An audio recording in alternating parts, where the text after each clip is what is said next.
자, 하나솔루션 들여다보도록 하겠습니다.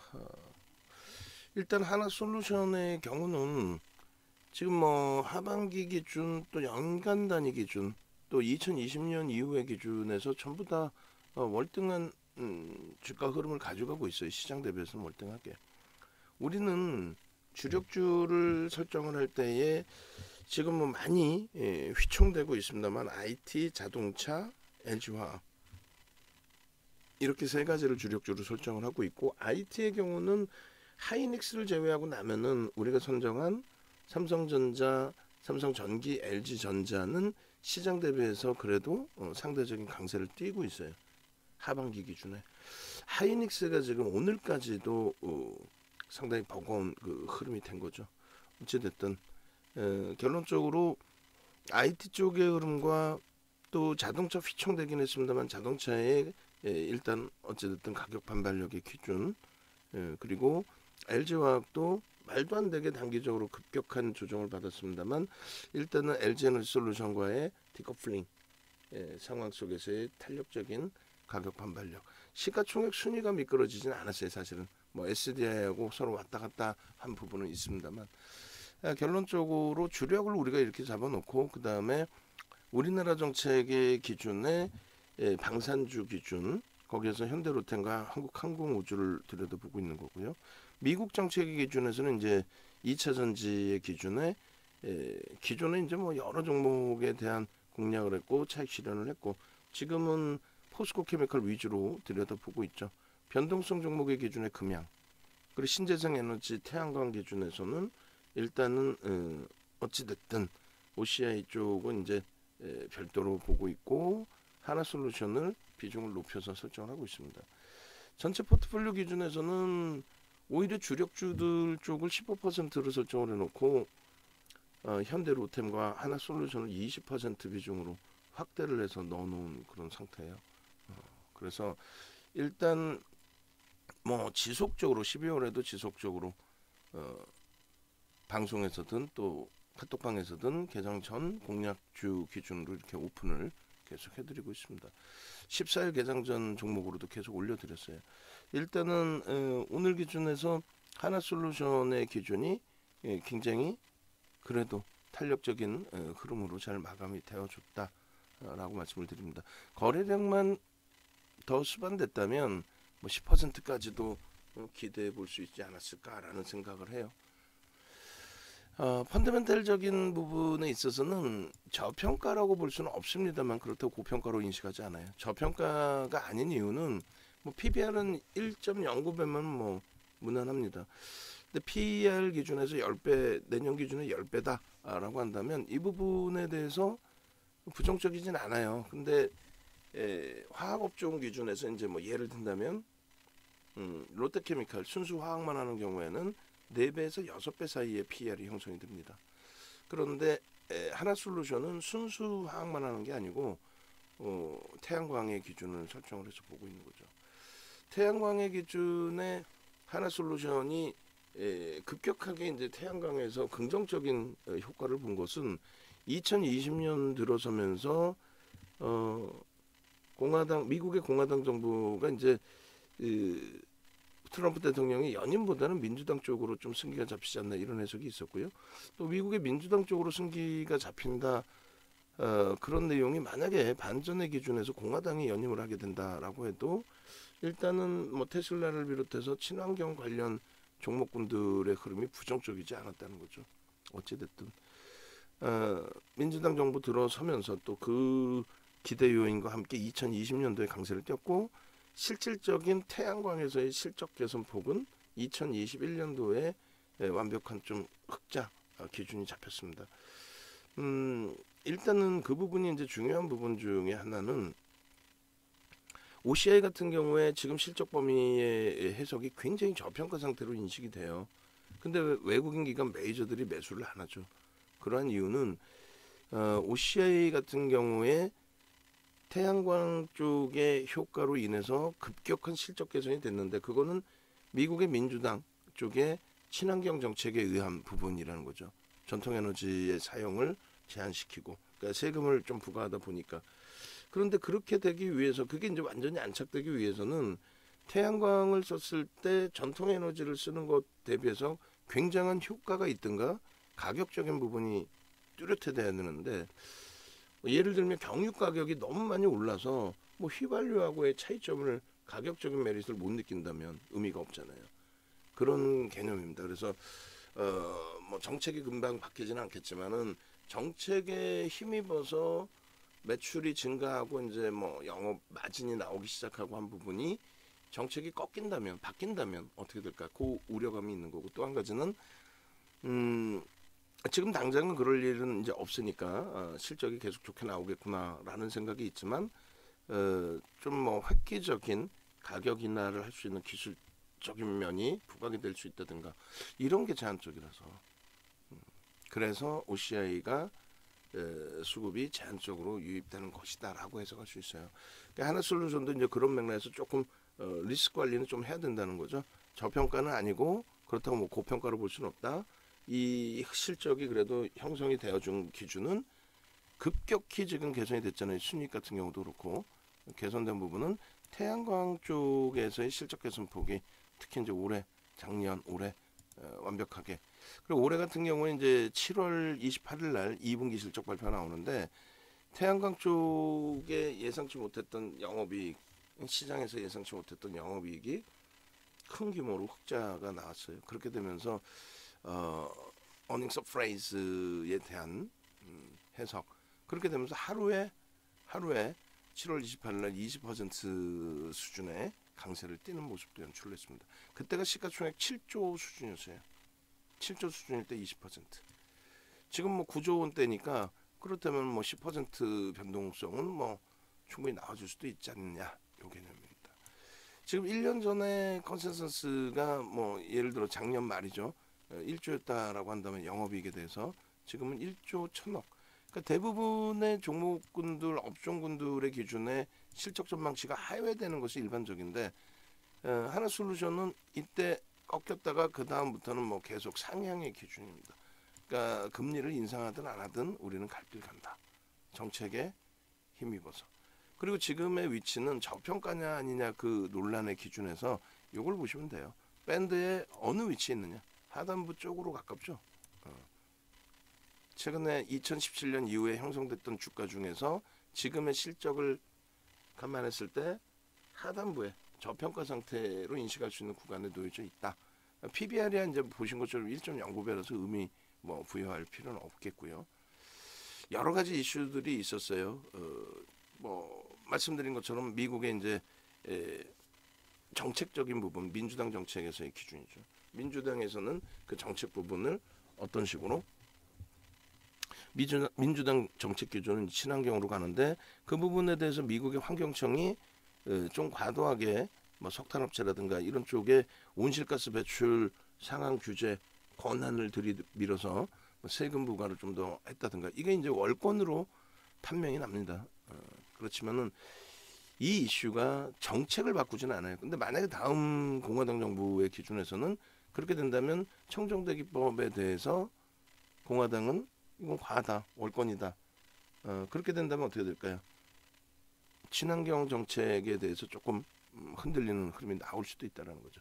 그런 우려감도 있었어요. 그런데 실질 뭐 시장에 영향력도 없었고 제한적이었고 그리고 여러 가지 이제 뭐 이슈들이 있었습니다. IRA에 대한 뭐 수혜가 형성이 될 수 있다라는 부분도 있었고 또 미국의 정책에 대한 부분도 있었고 그리고 이제 말씀드린 것처럼 분기 실적 부분에 대해서 굉장히 긍정적인 해석들이 2분기와 3분기에 계속 형성이 됐습니다. 거기에 이제 추가적인 재료 요인이라고 볼 수 있는 거는 회사 분할의 결정인데 옆에서 얘기하는 거 듣지 마세요, 진짜로. LG화학의 기준에서 물적 분할이 악재라고 안 갖고 있는 사람들이 떠든 거죠. 그리고 단기적으로 들여다보신 분들이 힘드셨고 우리도 물론 힘겨웠죠. 105만 원 찍고 뭐 40만 원 이렇게까지 밀려 내려갔으니까. 그런데 이제 실질적으로 보면은요. LG화학이 물적 분할 발표하고 20몇 년씩 그 진행해 오던 사업 아닙니까? 그 사업에 대해서 물적 분할을 흑자 전환됐을 때 빠르게 진행을 해야죠. 그 전부터 이제 물적 분할을 하고 싶었는데도 적자에서 못했단 말이에요. 그런 기준의 물적 분할 발표가 2020년 7월 말에 물적 분할 얘기가 또 나온 거예요. 처음 나온 게 아니라 계속 나왔었고, 그때 주주총회 IR 실적 발표회에서 CFO께서 우리 물적 분할한다. 뭐 맨날 나오던 얘기니까 그러냐. 그때가 40만 원, 60만 원 미만이었어요. 60만 원 미만. 근데 이제 물적 분할 발표하고 60만 원에서부터 84만 원인가요? 하여간에 주가가 쭉 뻗어 올라갔어요. 그게 이제 2차 전지주들 전체가.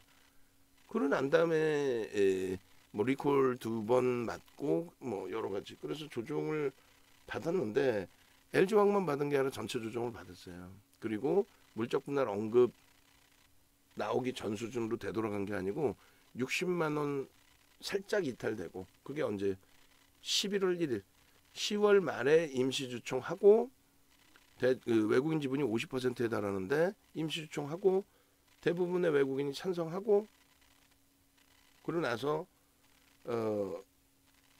그게 악재라면은 찬성을 안 했겠죠, 주요 주주들이. 임시주총 끝나고 나서 11월 1일 날 살짝 60만 원 이탈됐다가 다이렉트로 105만 원까지 날아가죠. 그러니까 물적 분할이라는 것의 심리적인 악재는 그때 다 끝난 거고, 실질적인 부분은 7천만 주짜리 곱하기 60만 원 이하였으니까 60만 원 기준 잡으면 42조.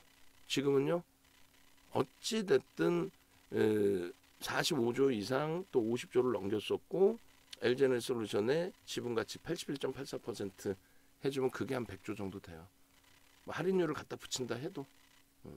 그래서 물적 분할에 대해서 부정적인 의견들을 내시는 경우들이 굉장히 많죠. 근데 35년 주식하면서 물적 분할 악재라는 얘기는 이번에 처음 들어요. 정치권에서도 들고 나오다 보니까 처음 듣습니다. 어찌됐건 그 대표적으로 공매도가 악재다, 무조건적인 악재다라고 표현하는 거하고 똑같은데, 지금 하나솔루션의 내용은 어찌됐건 달라요. 회사 분할 결정에 인적 분할과 물적 분할을 하는데, 인적 분할에 대해서는 그 무상증자 효과처럼 기업을 쪼개는 부분이 있기 때문에 시총의 가벼움, 그러니까 심리적인 긍정적 요인을 받고요. 물적 분할도 단행을 하는데 그 부분은 물적 분할에서 신규 상장을 하는 게 아니라, 또 그걸 IPO를 하는 게 아니라 물적 분할을 해서 그 물적 분할된 회사에 대한 뭐랄까요, 지분을 매각을 해요. 지분 매각에 대한 자신감이 있는 거죠. 지분 매각을 해서 유입되는 돈이 하나솔루션에 다 들어오는 거죠. 지분을 하나솔루션이 매각한 거니까. 그래서 그 돈을 가지고 이제 미국의 태양광 시설을 확장하겠다, 뭐 이 내용이에요.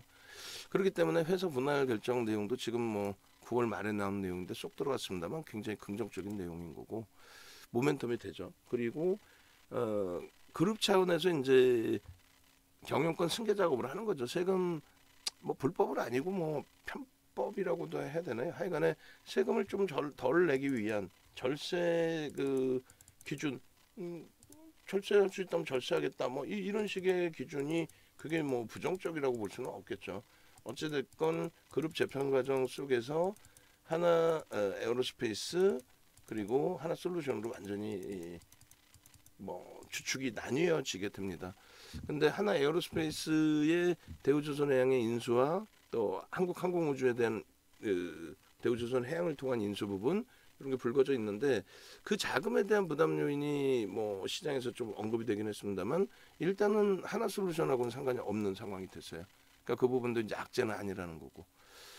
그리고 14일 기준에 강세를 띈 부분 중에 하나는 이제 하나큐셀의 미국의 ESS 프로젝트 매각 계약이 체결됐다라는 부분에 대해서 긍정적인 해석이 형성이 되는 것 같아요. 그래서 뭐 이슈가 있고 명분만 있으면 움직임이 굉장히 탄력적으로 나올 수 있는 상황입니다.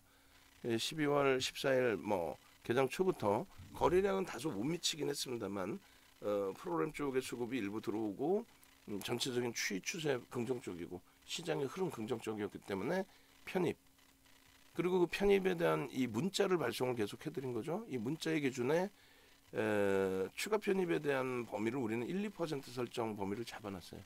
그렇기 때문에 계속 500원 단위에서 추가 편입을 잡아드렸습니다. 조금 무리수가 있을 수는 있겠지만은 원체 우리가 기존에 가지고 왔었고, 이번에 새로 가입하신 분들이 좀 계신 상태이기 때문에 포트폴리오 구성에 대한 설명을 드리기 위한 부분도 굉장히 컸어요. 그래서 강한 매수 강도를 오늘 좀 드렸습니다. 만에 하나 대밀리더라도 크게 무리수는 없다. 펀더멘털적인 부분도 그렇고 또 수급적인 부분도 그렇고 그 수급을 이끌어줄 수 있는 심리적인 면, 그러니까 재료라고 속히 얘기하는 그런 부분도 탄탄한 상황이다. 그래서 결론적으로 계속 종가 수준까지도 계속 49,000원까지도 계속 편입의 설정 범위를 이렇게 잡아드린 겁니다. 결론적으로 이제 이러한 수급인데 이 부분을 여러분들께 이제 같이 지금 보여드릴 거예요. 뭐냐면 저거는 이제 5월 20일부터 10일까지 기준이고 저 부분은 이제 12월 14일 기준까지로 한번 확인해서 볼 겁니다. 그래서 어느 정도의 수급이 유입이 돼 있는지 어마어마하죠. 실로 어마어마합니다. 그리고 또 7월로 따져도 돼요. 7월로 그렇게 해서 두 번으로 나누어서 우리가 기준을 설정해서 보겠습니다. 어느 위치에서 그 설정을 잡느냐에 따라서 매수 평균 단가가 달라지죠. 중간에 한번 이제 휘청됐던 거 아까 말씀드린 것처럼 이제 이 그룹 재편 작업 속에서의 자금 부담 요인이 혹시라도 이쪽으로 쏠릴까봐 그런 부분도 있었고 여러 가지가 있었어요. 그래서 5만 원만 넘기면 좀 미끄러지는 흐름이었는데 시장하고 같이 놓고 보신다면은 시장이 뭐 어찌됐든 고점 대비 100포인트 이상 또 밀린 상태잖아요. 그런 걸 감안했을 때 또 시장이 일부 돌려서 2,400 근처로 왔을 때 재차 5만 원 수준 그 밑자락까지 돌려놨다는 걸 감안하면은 그리 나쁜 흐름은 아닐 거라고 생각을 합니다. 그래서 이제 매집에 대한 그 기준점을 그 현재 위치에서 좀 놓고 볼 건데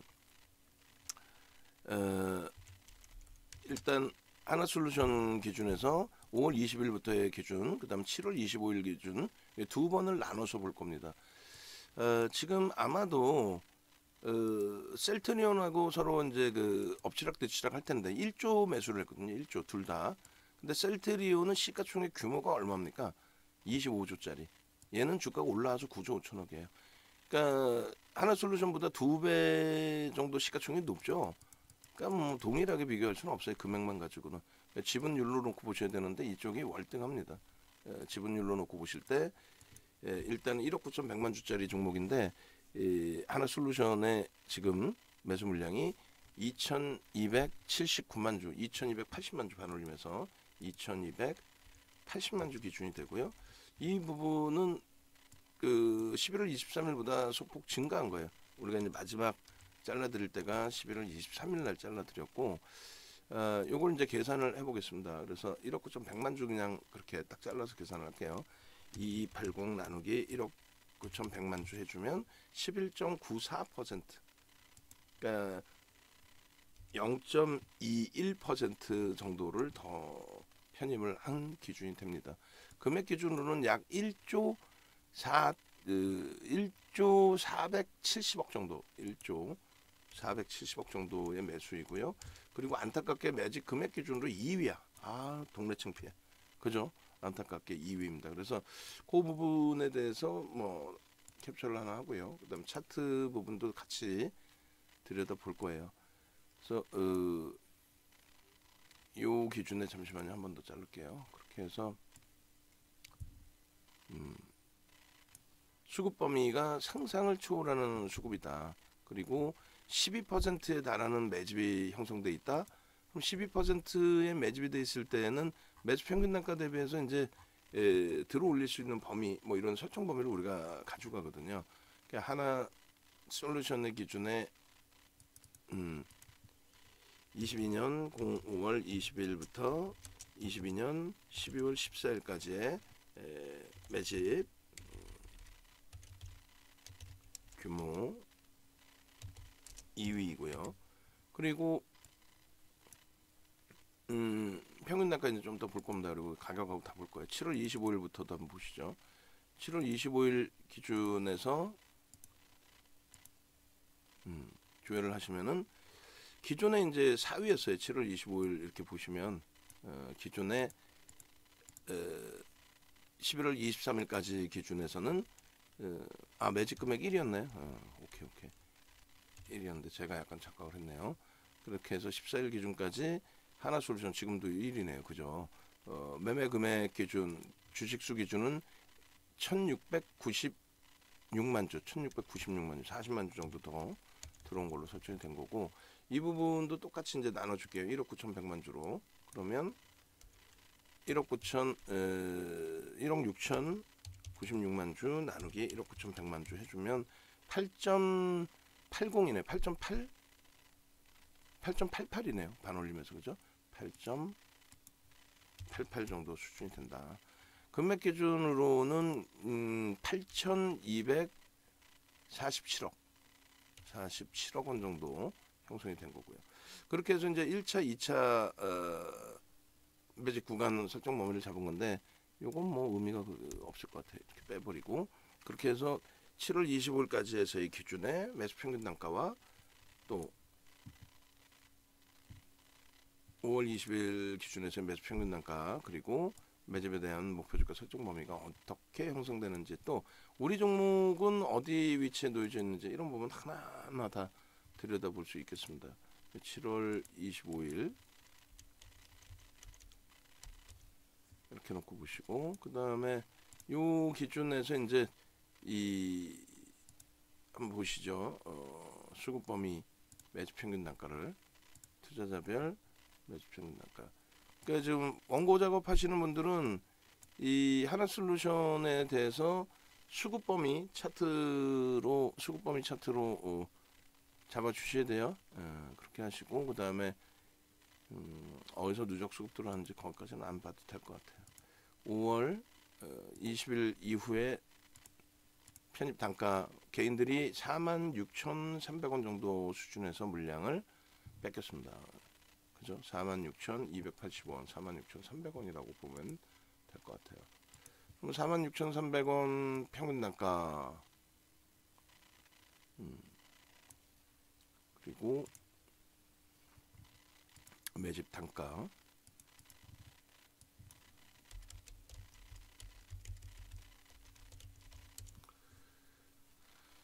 그리고 7월 25일 기준 이렇게 해서 48,500원 수준이 됩니다. 여기다 이제 써야 되겠죠. 여기는 48,500원 수준이 되고, 위에는 46,300원 수준이 됩니다. 저걸 가지고 이제 우리가 목표 주가 설정 계산을 해야 되니까요. 그렇게 해서 지금 우리나라에 이제 그 교육 교재라고 몇 권 없어요. 사실상 짜집기 해놓은 거 말고, 실질 자기가 이제 만들어 놓은 교육 교재는 우리나라에서 그걸 만들 수 있는 사람이 몇몇 사실 되지가 않고, 그리고 몇몇 되지도 않는 상태에 교재도 몇 개 없고, 그리고 이거는 이제 증권사 임직원 교육용 교재로도 쓰고 있고, 그 다음에 대학 가서 강의도 이걸로 기준을 잡아서 한단 말이죠. 그래서 기존의 2008년도 도서에도 이게 이제 정형화된 게 이렇게 있어요. 오른쪽 화면에 저게 도서거든요. 그걸 이제 정리를 해놨단 말이에요. 소형주든 대형주든, 그 당시에는 1조 이상짜리 종목이 130개, 지금은요 230개. 이때가 뭐 지수가 한 1000포인트? 예를 들어서 1000포인트, 1500포인트 했나? 2008년도니까 정확히 기억이 안 나네요. 어찌됐든 결론적으로 여러분들이 그 당시에 130개 종목이 있었고, 매집을 하게 되면은 매집 프리미엄이 붙게 되죠. 매수를 하다 보면 매수하면서 그 수급의 논리에 의해서 위로 올라갈 거 아닙니까?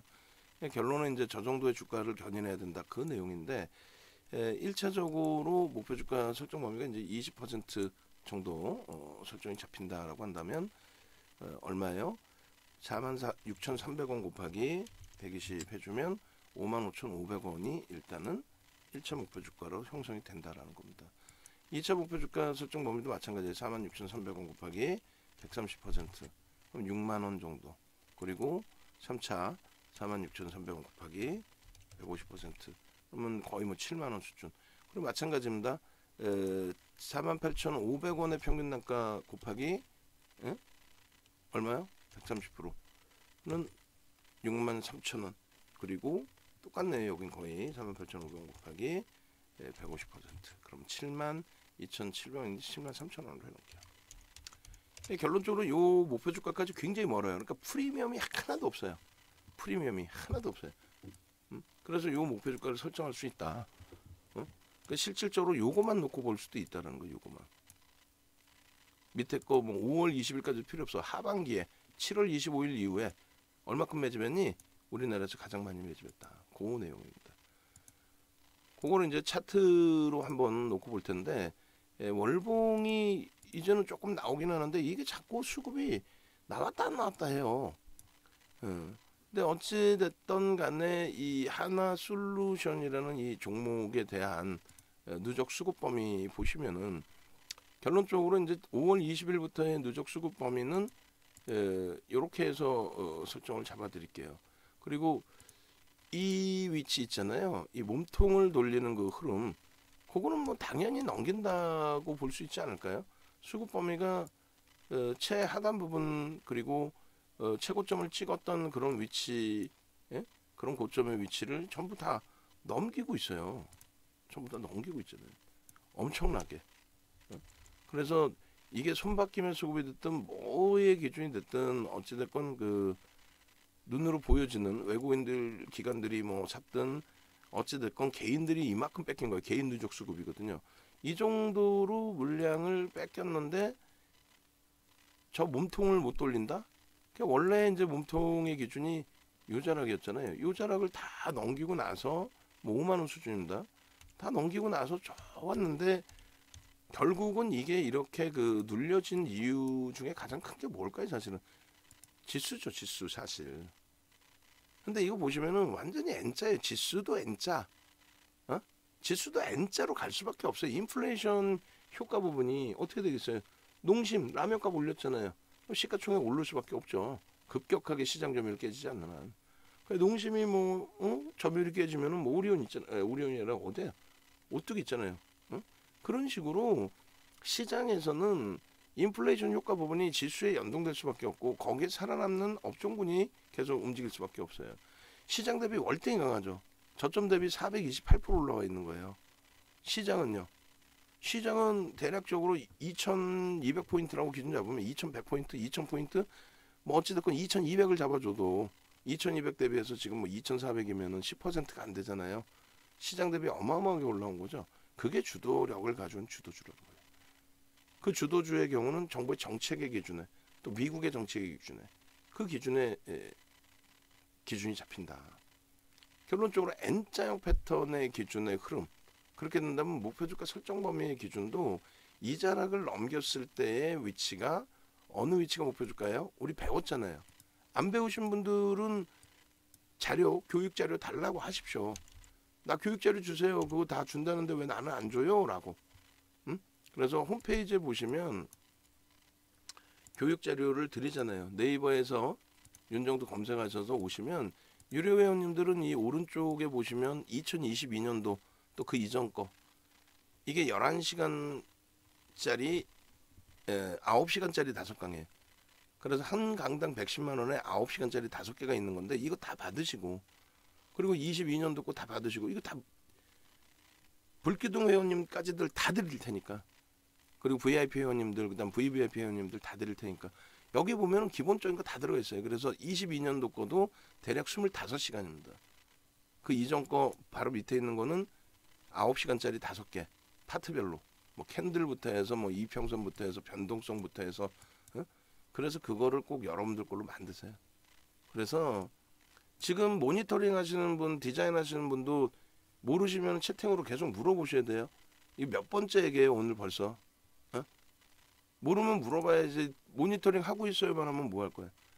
맨 앞부분에 불기둥 부분을 맨 앞부분에 넣어달라고 그랬는데 밖에서 뭐 미팅을 하셔갖고 순서를 정하셨다면 뭐 잘하신 거고 만약에 못 들으셔서 못한 거라면 안 돼요. 맨 앞부분에 넣어달라고 그랬잖아요. 그렇게 해서 이 부분을 마무리를 해야 되니까 이제 4분 남았는데 마무리를 해야 되니까 그리고 이 상품을 더 이상 안 받을 거니까 그죠? 시장이 본격적으로 돌려지는 그 흐름 속에서 수익을 완벽하게 갖고 갈 수 있는 위치에 왜 마찬가지 VIP 방도 이제 마무리를 할 거예요. 이제 VVIP 방만 남겨놓고 그래야만 같이 공부하고 종목 하나 솔루션 종목 하나를 들어가더라도 철저하게 검증하고 내 소중한 자산을 넣는 거지. 그렇지 않고 뭐 할 것 같으면은 그냥 문자만 띡 받으시면 되죠. 물론 신뢰가 있어서 그렇게 하는 것도 상관없어요. 근데 장이 어려울 때 어떻게 대처해야 될지, 어? 직장 다니시는 분들, 사업하시는 분들, 또 여가를 즐기시는 분들 핸드폰으로 아무 때나 접속하셔서 방송 들어오셔서 나 이거 어떻게 할까요? 그리고 또 포트폴리오 구성은 어떻게 할까요? 이렇게 질문 주셔야죠. 응? 그렇게 해서 이런 자락에서 여러분들이 N자형 패턴의 목표 주가 설정 범위는요. 별거 없습니다. 이 3만 원의 지지라인 범위에서부터 저 고점에 6만 600원까지. 그러면 N자형 목표 주가는 어떻게 돼요? 9만 원의 설정 범위가 잡혀요. N자형에 대한 목표 주가 설정 범위는 처음 들었죠. 그러니까 모든 서양식 패턴 분석은 목표 주가를 설정할 수 있습니다. 역 헤드앤숄더든 헤드앤숄더든 또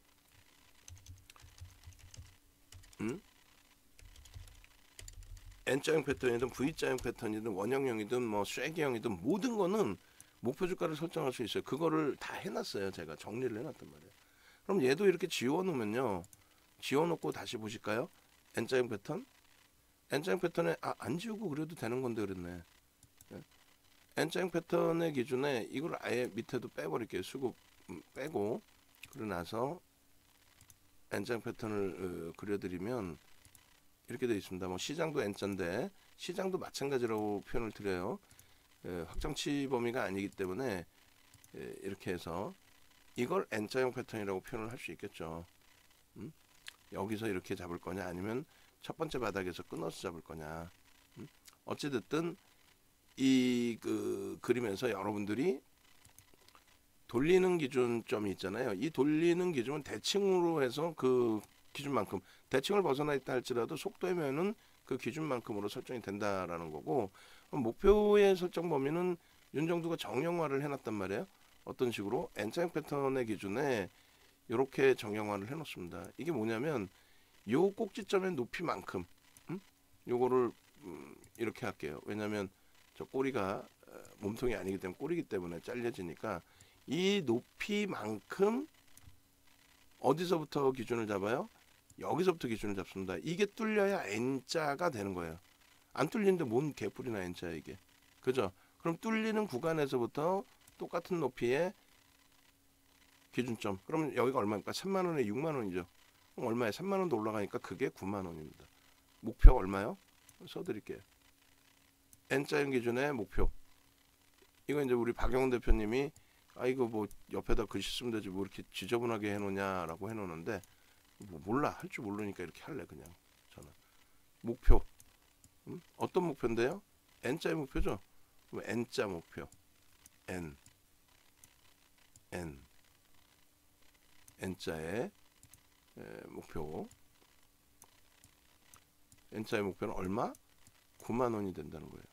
윤정도의 논리상 9 만원 9 땡 땡 땡 땡 콤마 쉼표 되셨어요? 농담하는 게 아니라 이 거래량도 굳이 넣을 필요도 없는 빼놓을 걸 그랬네. 이렇게 해서 N자형 패턴의 기준에 설정 범위를 잡는 겁니다. 모든 여러분들이 외부에서 배울 때 어떠세요? 저도 단 한 번도 못 봤어요. 뭐를요?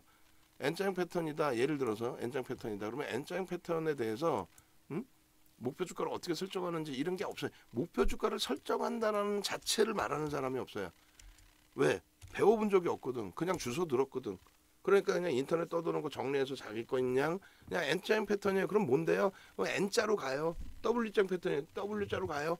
그럼 W자로 가는데 목표는 어떻게 설정할 거예요? 수익률 대회 8차례 우승한 사람의 노하우를 배우시겠다면은 윤정두가 어떻게 그런 목표 주가 설정했는지를 배우는 거잖아요. 이걸 누가 설정해 놓은 거예요? 윤정두가 설정해 놨다고. 그게 교육 교재라고요. 시중에 나와 있는 거 짜집게 하고 그게 맞았는지 틀렸는지도 모르고 얘기하는 게 아니라 아시겠죠? 그렇게 해서 우리는 매집에 대한 목표 주가, 매집에 대한 목표 주가도 기관들이 분석을 할 때에 펀더멘탈적인 분석을 하지 기관 투자자가 외국계 기관 투자자, 국내 기관 투자자가 매수하는 부분을 애널리스트가 쟤네들이 매수할 거예요. 쟤네들이 매수했으니까 얼마 더 갈 거예요. 이런 분석을 할 수가 있어요? 못하죠. 왜? 아니 분석 열심히 하면 뭐해? 내일 당장 패버리면 뭐 그 분석은 의미가 없어지죠. 그러니까 우리는 기술적인 분석을 하는 거고 그쪽은 펀더멘털적인 분석을 하는 거예요. 펀더멘털적으로 지금의 적정 주가가 어느 정도 수준이냐라는 걸 실적으로 그거를 또 어설프게 이것저것 갖다 붙여놓고 뭐 적정 주가 이렇게 해놓고 팔아먹기도 하는데 그 근거가 정확하냐만 여러분들이 잘 생각을 하시면 됩니다. 그래서 모든 서양식 패턴 분석은 뭐 W자형 패턴이든 V자형 패턴이든 기준, 목표 주가 설정 범위가 다 있습니다. 그 부분에 대해서는 명확하게 교육 받으세요. 저도 컨디션이 좋아진다면 그러면 내년부터라도 교육해드릴게요. 올해는 이제 일단 25시간짜리 정형화해서 해드렸고 이게 이제 월봉의 기준에서라고 한다면 주봉의 기준에서도 여러분들이 보실 수 있어야 돼요. 그리고 월봉도 이게 볼 게 무지하게 많습니다. 사실상은 월봉의 기준에서도 지금 그것만 놓고 봅니까? 캔들을 놓고 볼 수도 있잖아요. 여기서 고점에서의 캔들, 저점에서의 캔들, 응? 장악형이 떴는데 왜 안 샀느냐부터 해서 주봉의 기준에서도 마찬가지입니다. 이제 하반기 기준에 개인 누적 수급 부분을 하반기 기준에서 7월달 이후 기준에서만 또 놓고 보시더라도 이거 분명히 화살표 파란색 하지 말라 그랬어요. 네? 파란색으로 하지 않고 초록색으로 하라고 말씀드렸고 그리고 디자인 하시는 분도 모니터링 하셔서 듣고 계시면은 답변을 써주세요. 네라고라도. 그래 2중 3중으로 전달을 안 하겠죠. 그렇게 해서 예. 누가 누군지 모르겠어요. 다 닉네임이 누가 쓰는 줄 몰라가지고 다 뭐 불기둥 마스를 서로 다 쓰고 있는 것 같아. 뭐 3명, 4명, 뭐 5명이 뭐 다. 자 어쨌든 간에 이렇게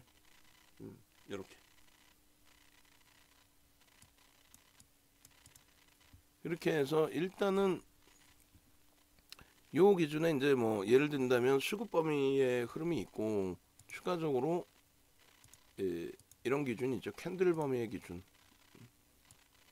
캔들은 힘의 강도를 보는 것 중에 하나잖아요. 그 신뢰도 부분이 어느 거예요?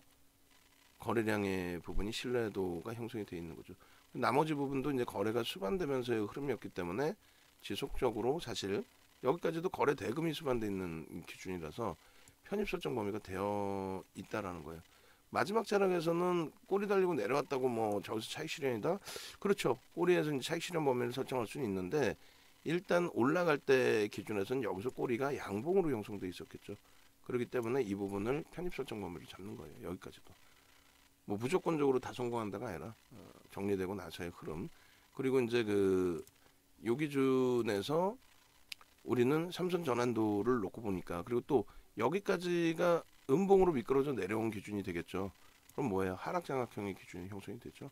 그래서 여기서부터 이제 차익 실현 범위의 흐름이 설정이 됩니다. 어디까지요? 여기까지. 이게 뭔데요?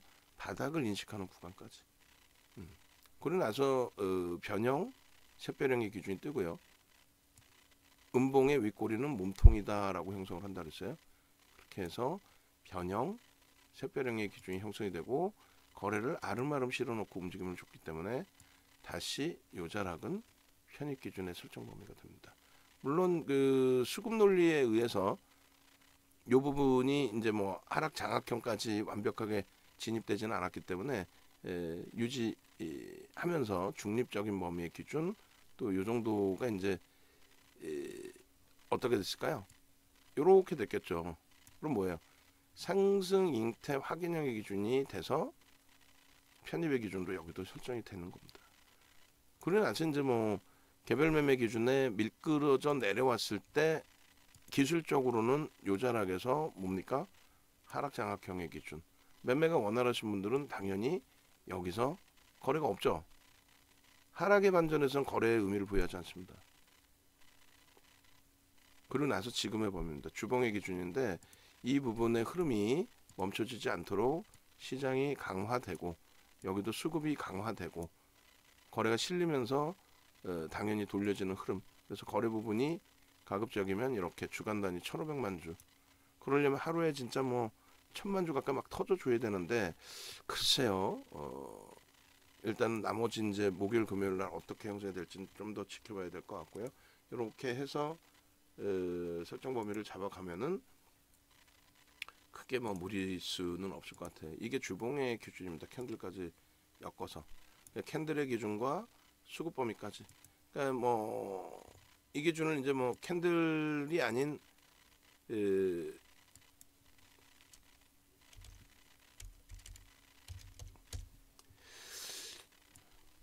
요 캔들의 기준으로 놓고 볼 것 같았으면 개인 누적이 아닌 소나 모멘텀 차트를 오히려 놓고 보면서 편입 뭐 기준 뭐 설정 범위를 잡았으면 더 좋을 뻔했는데 어찌 됐건 그렇게 진행이 됐고요. 복합적으로 갈게요. 누적 수급하고 그냥 캔들하고 다 장수가 너무 많아도 정신 없으니까. 그리고 지금 굉장히 오랜 기간 동안에 힘겨웠어요. 빵 치고 들어올린 것까지는 좋았는데 결론적으로 지금 뭐 7월 이후 또 10월 이후로 볼까요? 10월 이후 9월 이후로 볼까요? 왜냐면 이제 그 단기 고점도 놓고 봐야 되니까 뭐 10월 뭐 복잡하기만 하네요. 일봉의 기준은. 일봉은 굳이 안 보겠습니다. 굳이 잘라서 뭐 보느니 아니면 아예 7월 이후로 멀찌감치 놓고 봐서 이런 기준점 거래가 이렇게도 터졌었다. 이 거래까지는 아니다 할지라도 천만 주 수준의 거래는 아니다 할지라도 저기에 육박되는 700만 주 수준 그리고 이제 700만 주 수준까지는 아니더라도 어떻게 돼야 돼요? 7535 350만 주 그 정도는 터져줘야 변동성의 기준을 좀 의미를 부여하지 않을까. 77에 49 500만 주죠. 이 정도는 터져줘야 그래도 변동성의 크기를 기대해 볼 수 있는 그죠? 그렇게 해서 실적이 모멘텀이 된 거예요. 거래가 이렇게 터져 있을 때 많은 분들이 이거 아니야 라고 얘기를 했지만 우리는 무슨 소리야. 거래가 실적이라는 것을 바탕으로 해서 움직임을 줬는데 그 거래 부분을 활용을 못하면 그게 어리석은 거지라는 표현을 하면서 요 초대량 거래 이게 개인들이 들어올리는 거래가 아니거든요. 시가총액 7조짜리를 36,000원 뭐 이런 데서 쭉 올라가는데 윤정도는 따라붙고 매수를 하고 눌리더라도 걱정하지 마십시오의 기준을 잡고 결국 OMA 20MA 거래량들을 계속 수반하고 요 정점까지 올라오잖아요. 그죠? 여기서는 이제 수급 범위를 제외하고 이제 요거 매직 시그널 쪽의 기준을 잡아드리는데 요거를 수급 범위로 바꿔놓을게요. 어차피 다 그냥 수급만 놓고 봤으니까 그렇게 해서 7월 이후에 이렇게 보시면은 그게 어느 정도 이해가 되실 거예요. 수급까지 같이 보시면 그렇게 하고 종합주가 지수를 같이 볼까요? 굵게 열어서 볼 거니까 그러니까 이렇게 보면은 실적에 의한 초강세의 흐름 근데 시장까지 뒷받침돼서 너무너무 좋았고 수급이 아주 공격적으로 들어와 줬단 말이에요. 그러고 나서 이제 OMA 20MA를 넘기는 저 수급 범위가 여기서부터 여기까지 지속이 됐다라는 거죠. 지속이 되면서 이끌어줬다. 요 범위까지도 OMA 20MA. 그래서 여기가 전부 편입 구간. 중간에 이제 거래가 없을 땐 관망을 하더라도 그러고 나서 이제 거래가 중간중간 둔화됩니다. 둔화되기도 하고 여러 가지인데 뭐 여기를 중립 구간으로도 해석을 할 수가 있는데 우리라면은 우리의 기준은 중립이 아닌 사실상은 편입의 기준으로 설정을 하죠. 주가가 눌리더라도 그잖아요. 주가가 눌리더라도 편입 설정 범위를 가져갑니다. 그러한 이유는 누적 수급 범위가 뭐 상상을 초월하게 형성이 되어 줬다라는 거예요. 그래서 뭐 이 정도까지를 중립으로 볼게요. 시장도 빠지고 수급이 들어오는 건 다소 이제 제한적으로 들어왔기 때문에 그러면 이 정도 범위까지는 중립으로 보겠다. 근데 그 다음 차의 기준에 이렇게 거래가 수반되고 OMA, 20MA의 거래를 얘기합니다. 거래가 수반되고 주가를 견인하는 요 기준점은 긍정적으로 보자. 그래서 여기에서도요. 수급이 더 들어와 있었기 때문에 이러한 수급을 얘기하는 거예요. 수급이 단계별로 계속 높아집니다. 수급이 더 들어오는 기준이 형성이 돼요. 요자락에서도 그렇고 그렇게 해서 이제 뭐 고점에서 만약에 예를 들어서 미끄러져 내려오는 그 추이 추세 흐름이 연출이 될 때에도 요 고점까지 찍을 때 기준이 요 정도 위치가 되잖아요. 요런 위치. 그죠? 그리고 여기서 이제 다시 뚫어주고. 근데 당연히 저 고점들을 넘겨줘야 될 위치에서 안타깝게 검은 색깔 선 시장의 흐름이 무너졌다라는 거예요. 더 돌파를 해줄 수 있는 위치에서 아쉽게도. 그리고 이제 여기서도 좀 돌파로 가야 된다. 그렇게 해서 거래가 둔화돼 있더라도 편입의 설정 범위를 좀 잡고 이제는 다 왔다라고 했는데 또다시 시장이 무너진 거죠. 이 친구의 영향이 아니라 시장이 무너진 거예요. 시장이. 그래서 결론적으로 아주 이쁜 그림이 된 거는 수급이 이렇게 수급이 이렇게 들어오는 모습이 일부라도 확인이 됐고요. 그리고 5MA, 20MA라도 거래를 터뜨려 줬고 그렇게 하면서 돌려는 흐름이 되는데 여기에서 우리는 어떤 걸 봅니까? 거래량의 기준에 농담이 아니라 우리가 지금은 300만 주 잡아놨지만 실질적으로 500만 주 이상 또 700만 주, 1000만 주까지 터진 종목이니까요. 이렇게 거래가 터지고 수급 범위가 개선이 되는 모습이 확인된다면 당연히 이 기점에서 쭉 뻗어 올라가서 6만 원 사상 최대치 고점 6만 원 위쪽의 흐름을 당연히 기대할 수 있다.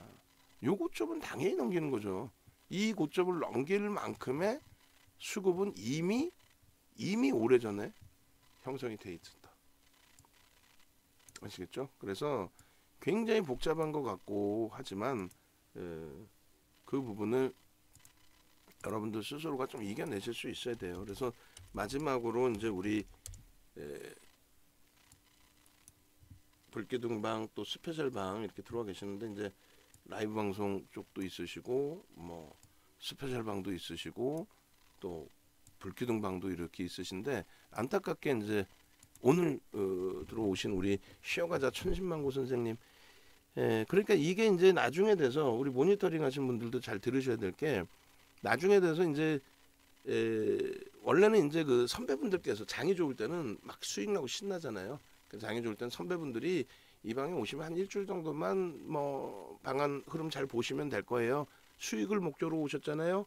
수익을 내시면 됩니다. 이렇게 이제 설정을 해드리고 또 우리 이다운 연구원님이 지금 잠시 어디 연수를 가졌어요. 그 이다운 연구원님 오시면 아마 잘 하실 수 있을 것 같아요.